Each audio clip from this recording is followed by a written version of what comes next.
Hello everybody, my name is Axel and welcome back to Tales of Berseria. So it's been, I think around 6 days since we last played. Yeah, because I keep getting sick and I needed time to recover. So yeah, if you want to be updated on what the hell is happening to me and to my channel here, you can follow me on Twitter, where I usually post stuff like that. And the Twitter link will be in the description down below. So let's go ahead. Where were we? We're going to ask Fee where the next Earth Pulse is. Alright. There's Fee. Hello. Hey, what do you say we track down another Therian? Sure. From what I can tell, the next closest Earth Pulse point is near the center of Midgand. Midgand, huh? The capital's not far from there. I wonder how things are now that Griffin's gone, though. Only one way to find out. Maybe so, but Isen's not here, you know. You're right. I haven't seen him in a while. We should probably ask Benwick where he wandered off to. Yeah. Hold on. There's a letter here. A letter? On pretty cutesy stationery, too. Let's just have a quick look-see. As the cold turns bitter and the snow piles up on the mountains, I cannot help but think of you and hope you are in good cheer. As for myself, I am the same as ever, although I recently acquired a rare item that I shall be sending your... It's rude to read other people's letters, you know. Yeah, but how else are we supposed to find out whose it is? Does it say who the sender is? Uzfamewu Wexov. Who the hell is that? Probably someone on this island, if I had to guess. Hey! Anybody lose a letter? Do any of these folks look like the type to write a fancy letter? Point taken. It could be one of the pirates. Why don't we go to the docks and ask around? Fine, just don't forget our mission.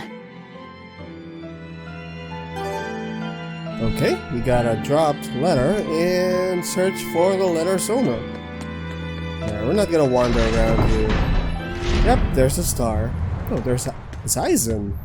Yo. No reply this time either? But she's doing okay. I can say that much. That's good to hear. I can rest easy then. Now's about getting that pot wrapped. I's got this new sunflower printer. How's that sound? Yeah, that one's cute enough. Let's go with that. Did he just say cute? Help you with something? Someone dropped this letter. Do you have any idea who it might Yep. You didn't read it, did you? be? Wait, it's yours? We didn't read it. Much. You really didn't read it? Much. No, of course not. Put this letter in with the package. Who's got it? When you ship with the Turtles Express, rest assured your mail is in good hands. If you're done here, we're ready to head out. Our destination is Midgand. Yeah, I'm all set. Was he sending a gift to someone?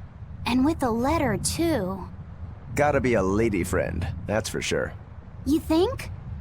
Either way, that letter was really polite. And did you see that penmanship? Yeah, I didn't know old Reeps had it in him. I can hear you two, you know. Yep. They got smacked down. A nickname Yikes. for Magalu. Better watch what we say from now on. Yeah. Alright. I noticed you've come up with your little name for the kid. You sure are the sentimental type, aren't you? Oh? Calling him Fee doesn't cost me anything, and it's not like I gave it much thought. That may be the case, but no one else has taken even that token effort. And in doing so, I wonder if maybe you were trying to encourage him to be his own being. After all, one requires a name before he can consider his own identity. Having been given a name, he realizes he is his own entity, separate from others, and a certain formless essence comes to life inside him. And you're the one who set that process in motion for the kid. Whether you intended to or not, you changed him from a puppet into a living being. So what's your point? I've been with you since the start of this journey, haven't I? Wouldn't kill you to give me a nickname, would it? I've never really thought of us as being that close. And besides, you just forced your way into the group. Come now! I know you've got a bigger heart than that! Surely you have it in you to give a nickname to a dear friend! We're not dear friends. And even if we were, I'm not good at nicknames anyway. Please, I'm begging you!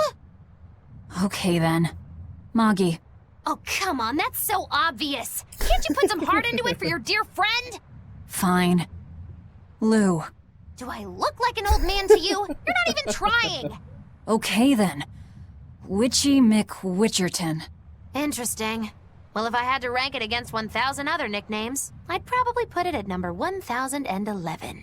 A nickname needs to have charm. It needs to leave a lasting impression. Sure then. Hattie. Now you're just saying what you see. Bookskirt. That's not any better either. Ms. Creepy Eyes. That's just an insult. Look, no nicknames based on what you see, and especially no slandering. Lil Miss Witch who smiles around you but stabs you in the back when you're not looking. Hey, that's personal information. Look, I told you. I'm not good at coming up with nicknames. Forget it. I should have known this wouldn't work. Yep. Octopus Ink Pasta. Aizen, what happened to those octopuses? Dial and Kurogane took them to the kitchen. They said they were going to make dinner for Kamoana. They're going to feed demons to her? A Therian needs malevolence to survive. That's why they carried them off alive. What do they plan on making? Octopus ink pasta with takoyaki and fried octopus on the side, and Hellavisian octopus carpaccio. Whoa. Do they have a takoyaki pan here at the prison? Kurogane hammered one out with some iron, along with a large pot for the pasta. Still looking like that? Takoyaki would hit the spot right about now, though. Octopus ink pasta, huh? Like squids, octopuses release ink as a defensive mechanism, but theirs is made of different stuff and is used in other ways. Squid ink is stickier and acts like a decoy, but octopus ink spreads out like a cloud of smoke. But squid ink has 30 times the savory flavor, so octopus ink isn't used in pasta all that often. Luffy told me the same thing. He said that's why octopus ink pasta isn't very good. Luffy said that? Yeah, so I ended up not making it for him. But I wonder... I guess it doesn't matter, since I can't taste it now. I'll taste it for you then. So make me some octopus ink pasta sometime, alright? Alright, and I'll be sure to make some that doesn't come from demons. Okay, so are we gonna be bombarded with skits again? Hey, who did Aizen send that letter and cooking pot to, anyway? I don't want to think about it. That walloping still stings. You've gotta be curious, though, right? Maybe. It was serious stuff. Whoever it is must be important to him. A lover, maybe? Aizen's lover. A child wouldn't be happy with that cooking pot, and a man wouldn't want it wrapped up so pretty. A young woman with Aizen's tastes, then. He'd be bound to fall for a miraculous match like that, right? I don't know. I bet she's that girl with the yellow umbrella. You really have a thing for her, don't you? I do not. That's not what I mean. Then pray tell, what do you mean? Huh? Eavesdropping, Eleanor? How unseemingly rude of you. Besides, Luffy said is free to like whomever he chooses. You're one to talk about eavesdropping, Moggy Lou. Anyway, it's just that the sunflower design on the wrapping reminded me of her. Now that you mention it, but does it really matter? He has someone to write to in any case. True. I can't help but feel a bit envious. What a nice way of summing it up, Velvet. So you were eavesdropping too, then? Picky Aizen, another skit. Say, what do you think about Aizen? Oh, so that's the kind of guy you're into, Huh. Not what I'd expect, but... No! I just feel there's something different about him. The way he picks presents, the objects that catch his eye. Oh, is that all? Boring. No kidding. All men have some kind of particular interest, big or small. I suppose that's true, but he seems a bit, shall we say, overly obsessive? Now that you mention it, he does have a tendency to ramble on about various Yeah, he knows topics. a lot. And it's not just the items he collects. There's more to it? Every weekend, he eats curry for dinner, and every time we go into port, he docks at the third bollard. Come to think of it, I heard the galley crew complaining that he always needs his pasta cooked exactly the right way. And when he needs a new outfit, he always goes to the same tailor and returns with identical clothes and boots. It all has to be exactly the same size and in exactly the same color. Turtle says he's very nitpicky. Sounds like he's not so much picky as he is a pain in the ass. But I do see a different side of him now. I thought pirates were all rough and filthy, but it seems they can be quite meticulous. Not much of a reassessment. And two-headed coin. Yep. Still flipping the coin. Flip, flip, flip. It must not feel great only ever getting tails, I bet. Nah, I don't really mind that much. It's way too late for me to start letting that bother me. Yeah, but wouldn't it be nice to get heads at least once? Hell, I know I'd like to see that, and I bet Laphicet here does too. Yeah, I do. Right? That's why I've brought something a little special. Ta-da! What's so special about that coin? It looks identical to the one Eisen already has. The front side does, yes. But both sides of the coin are actually heads. I had Kurogane make it for me custom. If both sides are heads, then not even the Reaper's curse can stop it. Well, yeah, but that's cheating. What's the point in getting heads if it's rigged that way? It's not cheating. It's called effort and hard work. How? If you always work hard and never give up, you'll make your own way forward. All right, I'm in. I'll get that heads for you.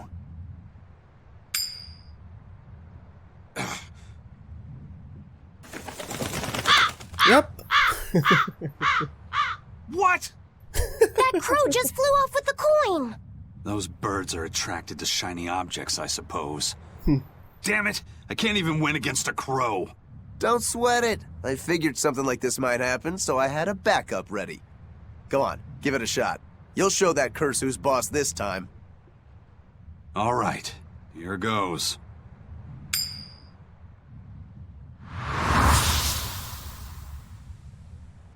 I don't believe it! Now Prince Percival's griffin's gone and eaten the other coin right out of the air! Are you kidding me? Not to worry, I've got a spare backup. It's time to put that curse on notice. Right. Here I go. Damn, too many backups.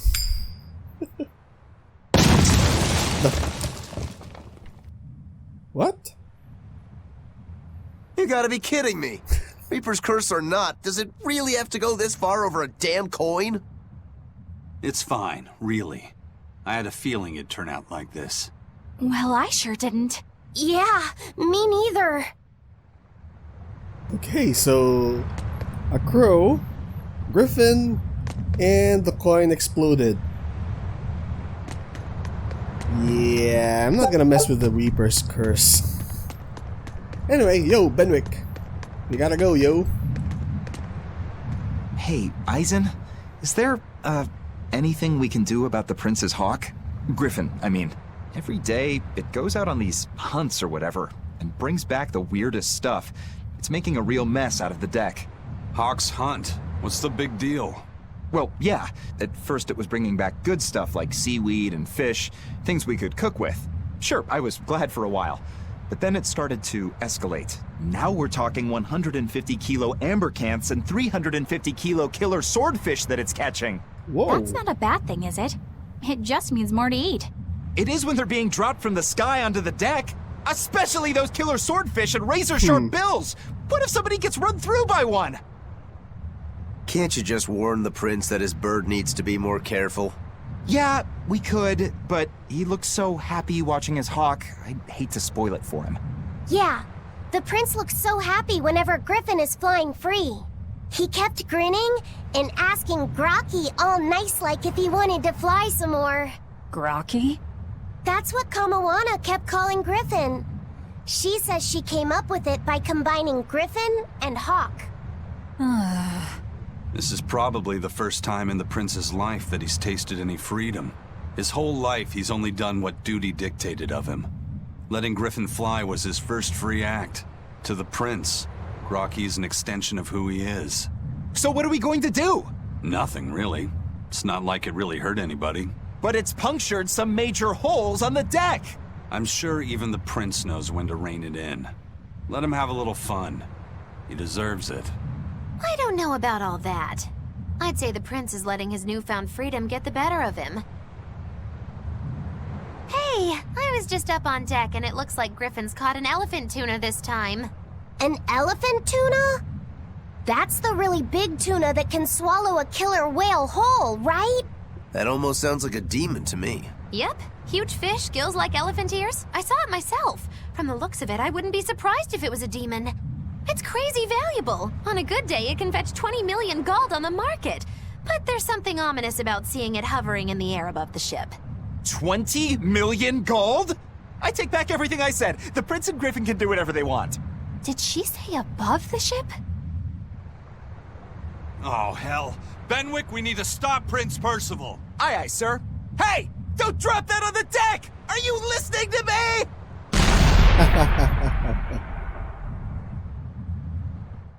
So Magilu wasn't just saying things for the sake of saying something. Grokky actually carried a... what was that? Elephant tuna? How strong is Grokky? Anyway, investigate the Earth Pulse Point in Midgand. Yo, Benwick, let's go. Okay, where's that? Mining base. Port Zexon. Skip. Are we going? Yeah, this is Midgand, and we have a scene.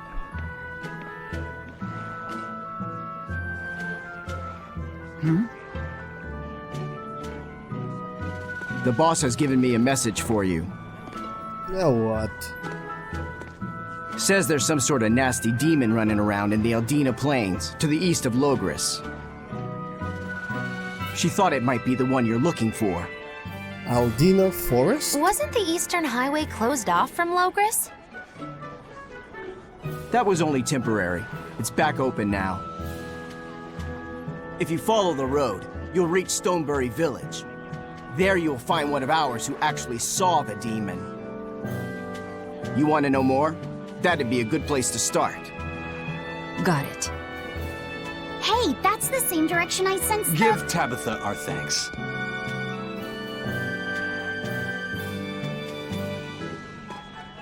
Careful, careful, careful.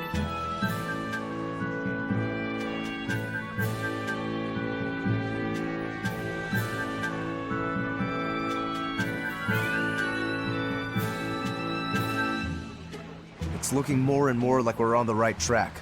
We ought to go check out that Bloodwing story. Then let's start by going to Stonebury. Hey, Eisen, did I say something wrong back there? No. I just didn't think we needed to give the Bloodwings any information for free. Huh? He means the Earth Pulse points, kid. We're the only ones who know about them. But aren't we on the same side as the Bloodwings? Hell no. We're not enemies with them. But I wouldn't go so far as to call them our friends either. That's just how it goes in the underworld. Things can change at the drop of a hat. A poison hat. But how are they supposed to trust us if we don't show them trust in kind? That messenger knew our faces, even though we'd never met. He was here waiting for us, even though we hadn't told anyone where we were going. You're right. We hardly know the first thing about them, and yet they seem to know every move we make. They could easily sell us out if it struck their fancy. They'll work with us as long as we're a useful ally in their resistance against the Abbey. But the more tricks we can keep up our sleeve, the better. We've got each other's back, but only as long as we hold a knife up our sleeve. That's what counts as trust in the underworld. That sounds terrible. But at least you can trust that Tabitha's cooking will be tasty. Can't argue that. Eastern Midgand, and we have a This is skip everyone's again. first time to Stonebury, right? Why was it blocked off? Demons? No, there was a great tornado on the Aldina Plains that swallowed up a whole merchant caravan. Hundreds gone in an instant. The cooling of the climate is causing bouts of odd weather. Thunderstorms, heavy downpours, and the like. Correct. The Abbey is keeping a tight guard on traffic through the affected areas. If it's open now, that must mean the tornado is gone. I wonder what sort of place it is. It's quite lovely. In the vast forest to the east, you can find gemstones, and it's teeming with rare plants and insects. The locals trade only as much meat and hides as they need, and they live peaceful, quiet lives. You sure know a lot about this place. It's where the Norman he first fell in love with grew up. Yeah! Please don't embarrass me. Though we are apart from each other now, our hearts are still as one. Immediately after you and I made our pact and set off, she fell in love with some macho Norman and moved away. What? Why haven't I heard about this? How long have you known? Oh, I don't know. Maybe I found out during my long search for you. Or maybe it was right after we left. I remember leaving something in the village and going back to... Oh well, not like it matters. It does matter! There's no sense in crying over a fickle girl. Come, Stonebury awaits. Yep. Thanks for setting him straight. Where do we go? Cross the plains east of the capital to Stonebury. So we gotta go to the non-highway again? Storehouse east. Okay. Did we kill any Code Red monsters? Oh. Okay, nope. So we are heading to Stonebury. I think I've finally gotten used to it. Scene Used here. to what? Your powers. I think I finally got a handle on them in a way that feels right. That's good. Hopefully you won't faint anymore. Yeah, and I'll keep learning too. I hope we can make this work out. Yeah, definitely. Fingers crossed. What's wrong? Nothing. Hey! When you and Eleanor made your pact together, she gave you a true name, right? Was it a good one? True name? What's that? It's a special name in the ancient tongue given to a Moloch as a necessary step in forming a pact with a human. I gave Bienfu the name Fushi Cass. It means thing. That's pretty messed up. It's just my own little way of showing affection. So what kind of name did you get, Laphicet? What's the matter? She didn't give you a really weird name like Magilou gave Bienfu, did she? If you're not happy with it, I can talk to Eleanor about it later. So go on and tell me... I'm fine with it. And I can't tell you anyway. Well, you don't have to get so worked up about it. A true name is not something a Moloch just casually divulges to others. They carry a special meaning to us. Speaking it to anyone other than our Pact Keeper carries a special meaning. Between comrades, it means we trust them with our lives. In other cases, it's... Practically a confession of love! You could have said something sooner, you know. Laphicet's at a delicate age. You should be more careful in the future. Oh, really? It's just another way of showing affection. Jacketless outfit for Laphicet. Right? Let's check it out. Fashion.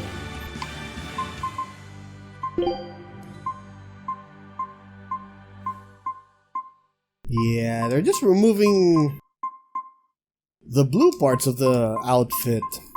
Yeah, let's just keep it in default for now. And heading on to Stonebury. Is this the right way? Yeah, I think so. Alright.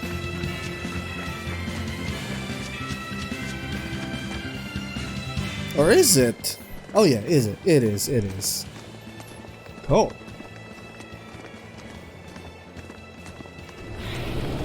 Whoa. Whoa! A dragon.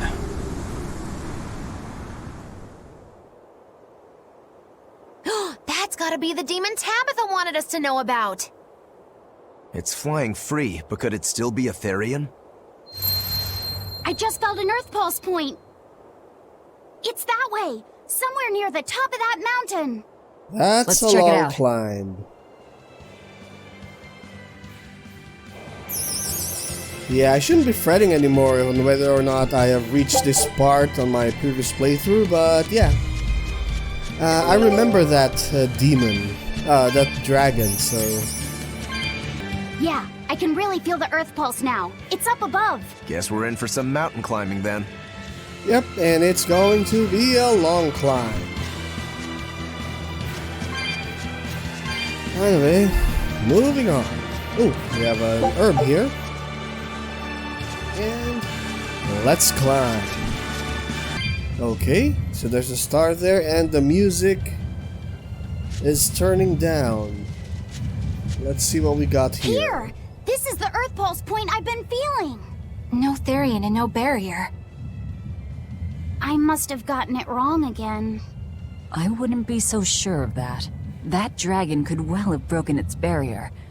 Or it might have been too powerful for the Abbey to subdue. You could be right. After all, dragons make for the strongest demons. The problem is, we don't know if it's a Therian or not. Yeah. Let's stick with the plan and head to Stonebury to gather more information. Am I the only one here who thinks the real problem is how we're supposed to fight a frickin' dragon? Well, she made a good point there.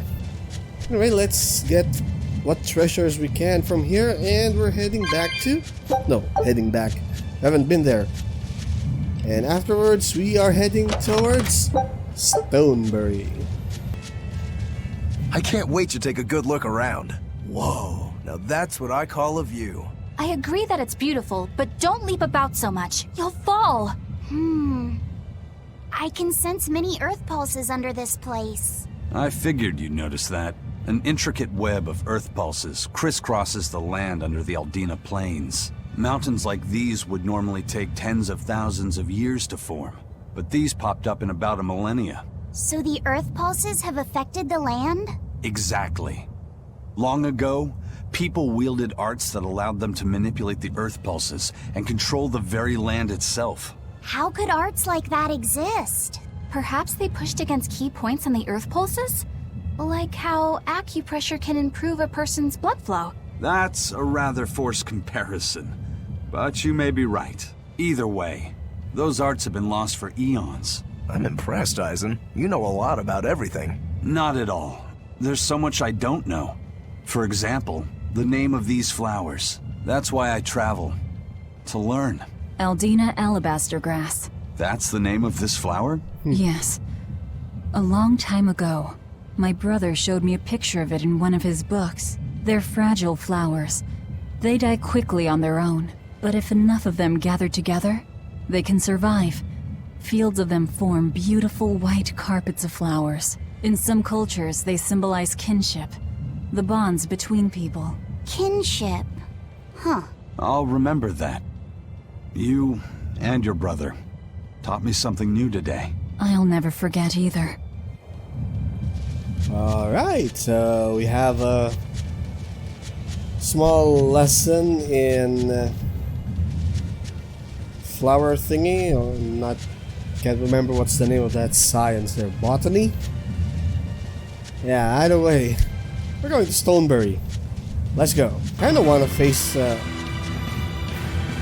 that Code Red demon there. But we've been involved in a random encounter and Velvet died twice. So I'm not sure if we're ready for that. Anyway, we have our mission. Still go to Stonebury. Yeah, leave me alone. Okay, so there's the star on the map there. So that's what we're going. That's where we are going. And now let's just move on with the story because yeah, I haven't recorded a bunch of this in the past week. So yeah, moving forward to keep up and make up. I think it's Stonebury.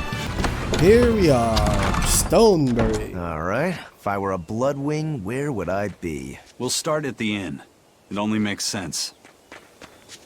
Yep.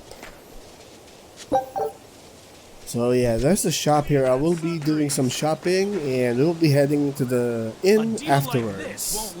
Alright, so just did a bunch of shopping. and enhancing and dismantling our equipment. So let's head on to the inn so that we can push forward with the story. I think this is the inn.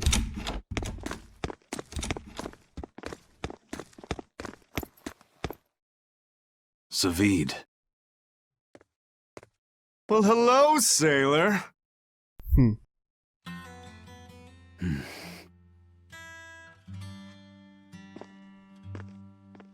Are you waiting for someone? Nope. Just saying a prayer for someone. Someone? Let's go. Clearly there aren't any Bloodwings here. You're just going to leave? I'm right here. Everybody has times they need to be alone. Damn.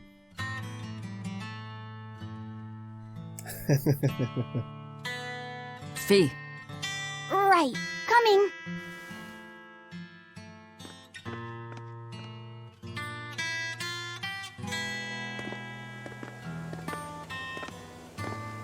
What do you think he was praying about? Well, for one thing, he was drinking a bottle of Thorny Forest. Oh my.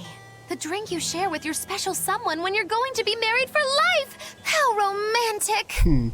But getting your hands on that stuff is no small feat. I can only hope I'll get a chance to taste it someday. That must have had an important meaning for Savid. That's why you left him alone. Don't read too much into it.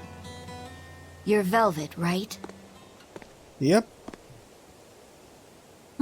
You must be the one who's seen the demon we're after.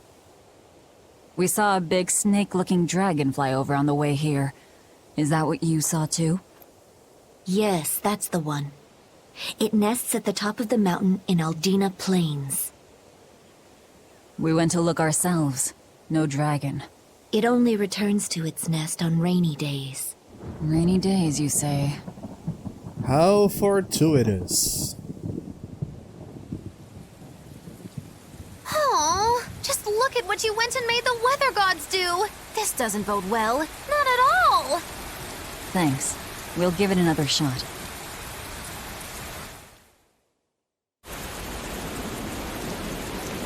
Okay, so we're heading back into the mountain.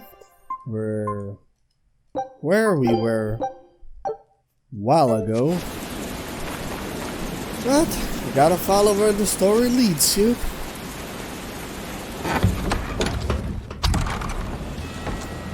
Hey there. What's this? Our meeting like this must be Providence, meow.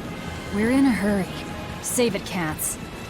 All the better, meow. I've just Oh, stumbled I think upon this a is a... perfectly nifty piece of stone Yeah, I just for remember you. this one. What's it for? That's not a geoboard, is it? Bingo! I dug it out of some ruins, meow. They were made by Norman Meowny years ago for surfing along Earth pulses, but I can't use it, so I figured I'd pawn it off on someone else who could, meow. Wait, Norman made this? That doesn't exactly inspire confidence. Don't be so mean! We're capable of exceptional things! Sometimes. When a Norman speaks their own name, the board springs to life and whisks its masters away at top speed. They'll even plow right through weak demons. You can say it's our masterwork, even if we sorta stumbled on it by accident. Huh. Well, then I apologize. So we can ride this as long as we have Bienfu with us, right? Well, kind of. Do you have to use your true name to activate it? Not my true name, no. My Norman name. Wouldn't that just be Bienfu? No. Norman have a separate name that goes something like Norman so-and-so. It's almost more a title than a name. Often the name has something to do with what they're good at. Something like attack, or chain, or aqua. Right. You could say names like Bienfu and Grimoire are more like stage names. I actually don't know Bienfu's Norman name, but I can't wait to find out. What is your name, Bienfu? Come on, out with it. We're in a hurry. Norman Brave. Brave? Whoa, look at that! Wait, Bien Phu. Your Norman name is Brave? That is so deliciously absurd! Why do you think I've never told you before, Bien? At least the board works, Meow. And if we get on this board, it'll move us around? Well, about that. The board propels itself by pushing against Earth Pulse flows. To do that, the board needs information on the flows. But this one here's a completely blank slate, Meow. First, you need to find the geotrees in each area. They serve as a conduit between the surface land and the Earth Pulses, Meow. Once you've actually located a geotree, you can record that area's Earth Pulse data into your geoboard, Meow. Got it. This area's geotree is right over there, Meow. Okay, so... All right there. then. So long as we find more geotrees, we'll be able to use the geoboard to travel much more quickly. Can we? Can we use it now? Got geoboard. Okay, let's talk to the geo tree first. Where is it? Oh, there. Okay. You can ride a geoboard by holding right trigger. Geoboards allow you to travel faster than usual. So let's travel on inaccessible paths. Each area's geotree. So one area has one geotree.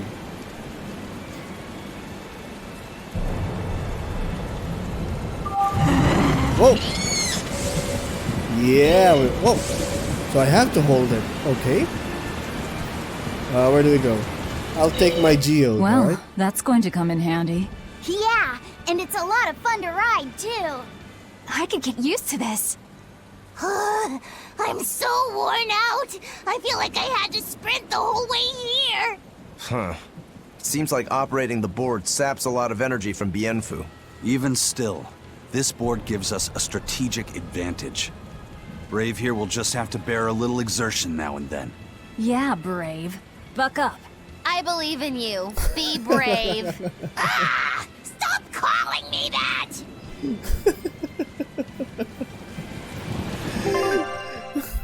Where's it go? Yeah, let's head back. The mountains over there. Yep, let's use the north exit. Oh yeah! Whoa, I can't seem to control it. Okay. Easy. Oh, what's this? Portal. Warp. Western Aldina Plains. Where do we go? Oh, yeah. Oh, okay. Okay, so we're heading back up again. So let's save first. Ooh, there it is.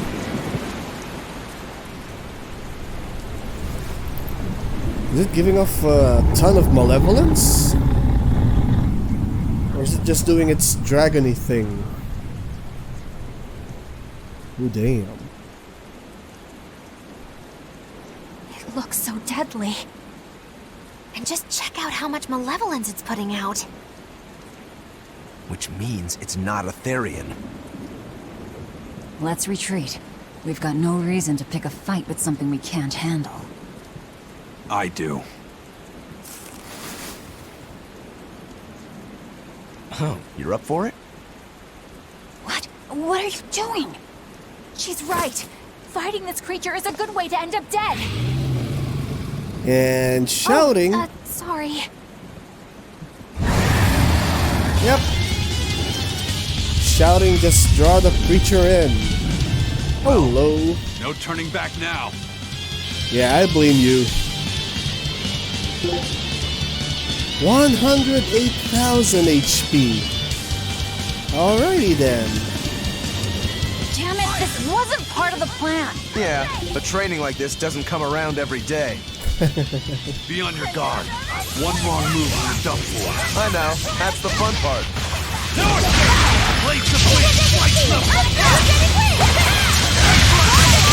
Man, we're doing crap damage. Yep, it's a scripted battle. Yep. This one definitely puts up a better fight than your average demon. Is there any hope of actually defeating this thing? I'll do whatever it takes. That's my way. Whoa! Zavid! Yeah. I see you're out for blood, as usual. You knew, didn't you, Eisen? Knew what? Out of my way.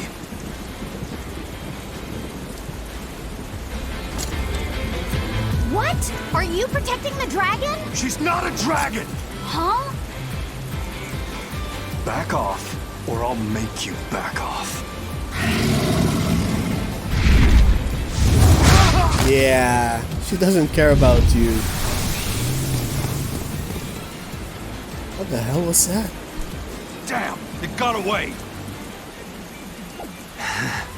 That hurts, babe. Here we hadn't seen each other in so long.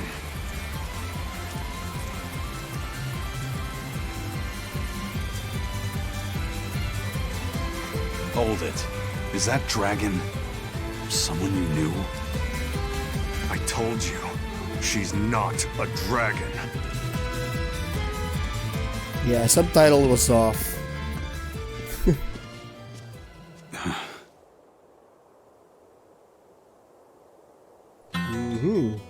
So, it seems old Check Out My Pecs and the dragon have some kind of close ties. Check out my Did I pecs. hear you right? We're talking about a dragon here.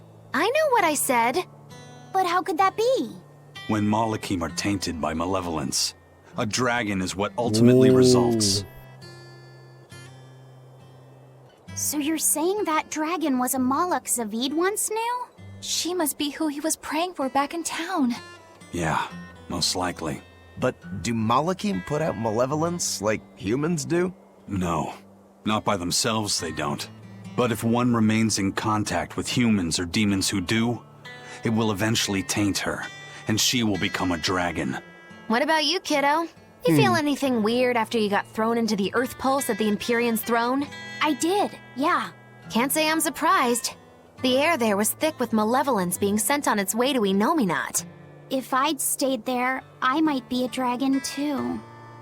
Is having a vessel not enough to prevent a Moloch from transforming? A vessel can reduce the effect, but not eliminate it. By stripping their Malakhim of consciousness, the Abbey exorcists seem to be able to inhibit the transformation. But nothing in this world is guaranteed. Can a dragon ever be changed back into a Moloch? Nope. Just like with demons, there's no going back. Do they still hold on to some part of who they were? You saw that dragon. What do you think? Well, that's... But Zavid still won't kill it. Must be his creed at work. Eisen, listen. Whatever business you and Zavid have with that dragon, I don't care. Do what you have to. But I won't tolerate you getting the rest of us involved in it again. Do I make myself clear? You've got it. Good. Now, let's get back to the Therian hunt. We'll regroup in Titania.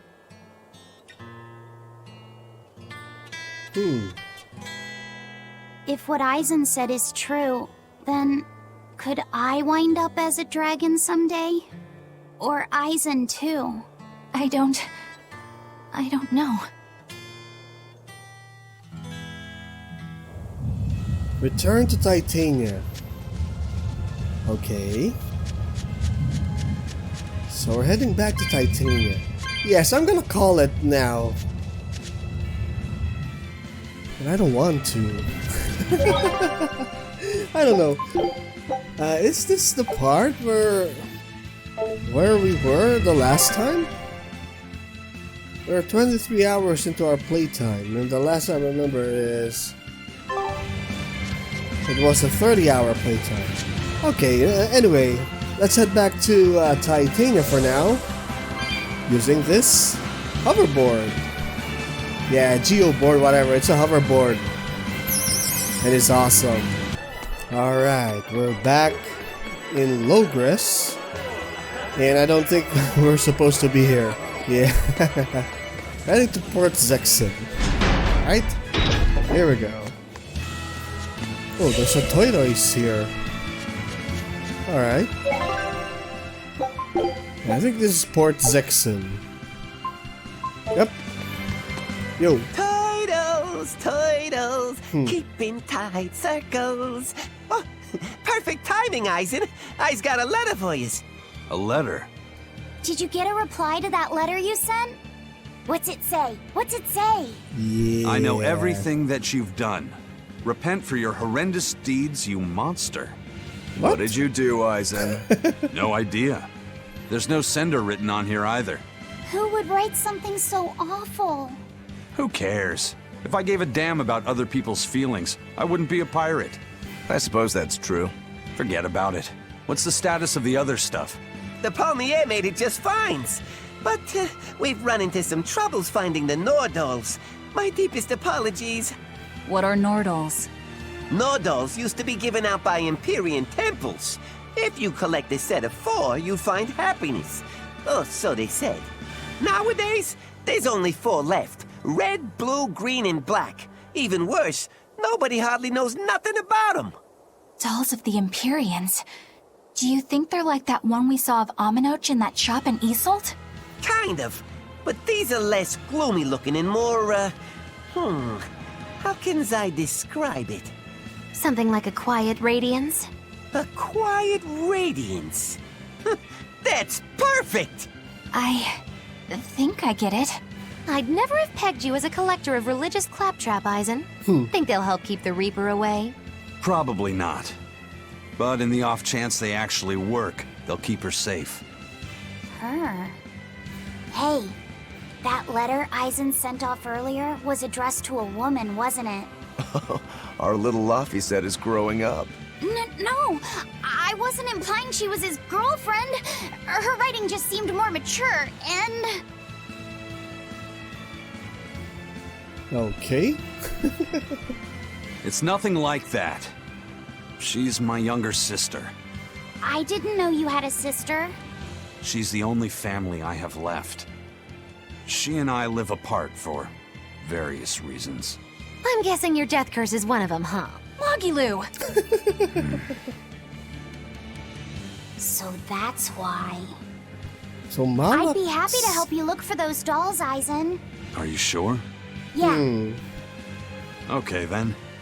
Thanks. Malaks also have siblings?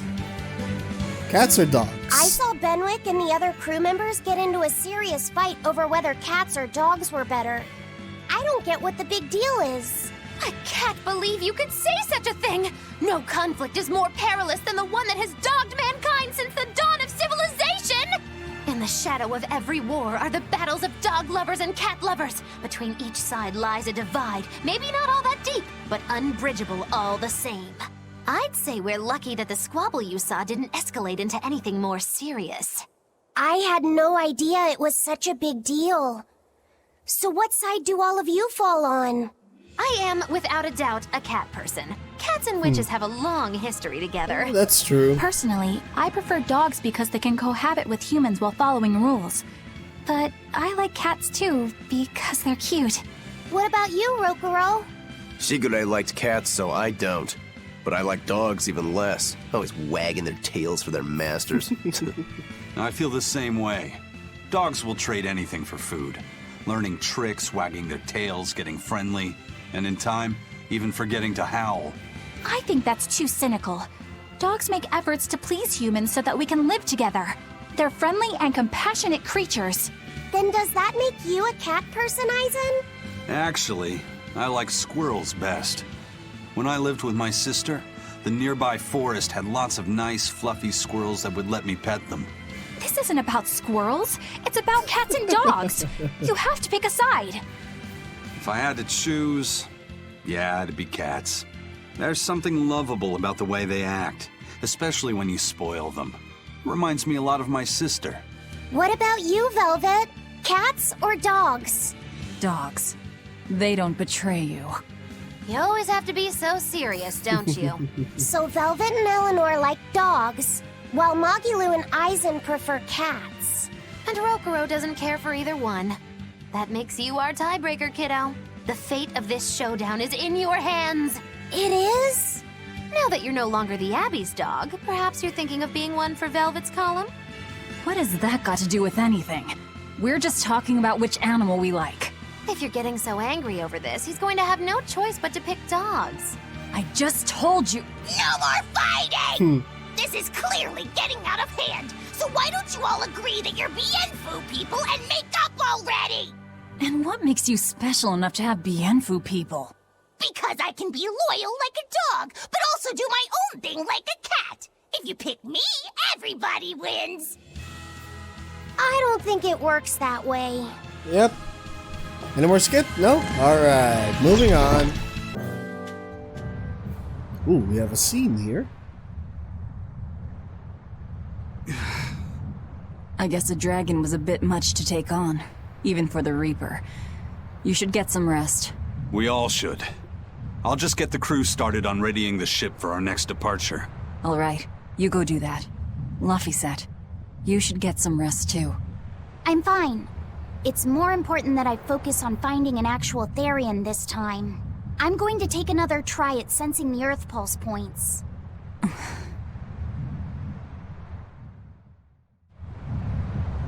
Alright. You're as stubborn as ever, Fee. Oh, there's a tree here. Okay, so we can use a board even here in Titania Prison. Alright. So, our job now is to rest for a while. So, as the objective says, I will be resting for a while and ending this video. Sorry it took me a while to do a recording. Roughly around 6 days since my last abruptly ended the recording. But yeah, hopefully we're back in the swing of things, and I'm thinking of doing a bunch of Monster Hunter World videos. I'm not sure. Anyway, I'm still enjoying the story here in Tales of Berseria. So yeah, if you like that dragon encounter, hit that like button, and if you wish to be updated on my uploads, whether Tales of Berseria or Monster Hunter World, hit subscribe and the notification bell. And as I mentioned, the links in my social media are in the description down below. So thank you so much for watching, and I will see you all next time.